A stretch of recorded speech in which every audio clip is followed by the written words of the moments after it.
ہم آج آپ کے لیے بڑی مشکل سے ایک وظیفہ لے کر آئے ہیں جو بڑا بابرکت اور مجرب ہے۔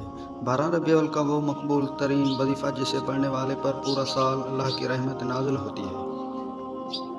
مسلمانوں کے لیے دن رات کی ہر ساعت عبادت و انعامات سے بھرپور ہوتی ہے۔ وہ جس وقت بھی اللہ کا ذکر کثیر کرتا ہے اس پر اللہ کی رحمت نازل ہوتی ہے، اس کے درجات بڑھتے ہیں تو اس پر عافیت طاری ہو جاتی ہے۔ تاہم کچھ دن اور راتیں ایسی برکات سے بلند ہوتی ہے کہ ان دنوں میں کی گئی عبادت کا زیادہ اجر و ثواب ملتا ہے۔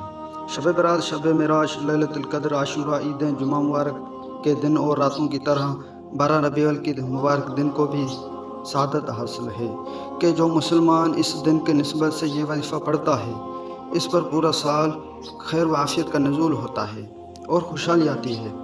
شیخ المشائخ حضرت محمد کوثر رحمۃ اللہ علیہ سے منقول ہے کہ جو مسلمان 12 ربیع الاول کو روز کسی بھی 11 مرتبہ اللہ سبحانہ وتعالیٰ کے ان اسماء گرامی کا ذکر کرتا ہے تو ذاکر کو محبوب خدا کی ولادت مبارک کے دن کے نسبت سے ہے حیدروانی درجہ ملتا ہے۔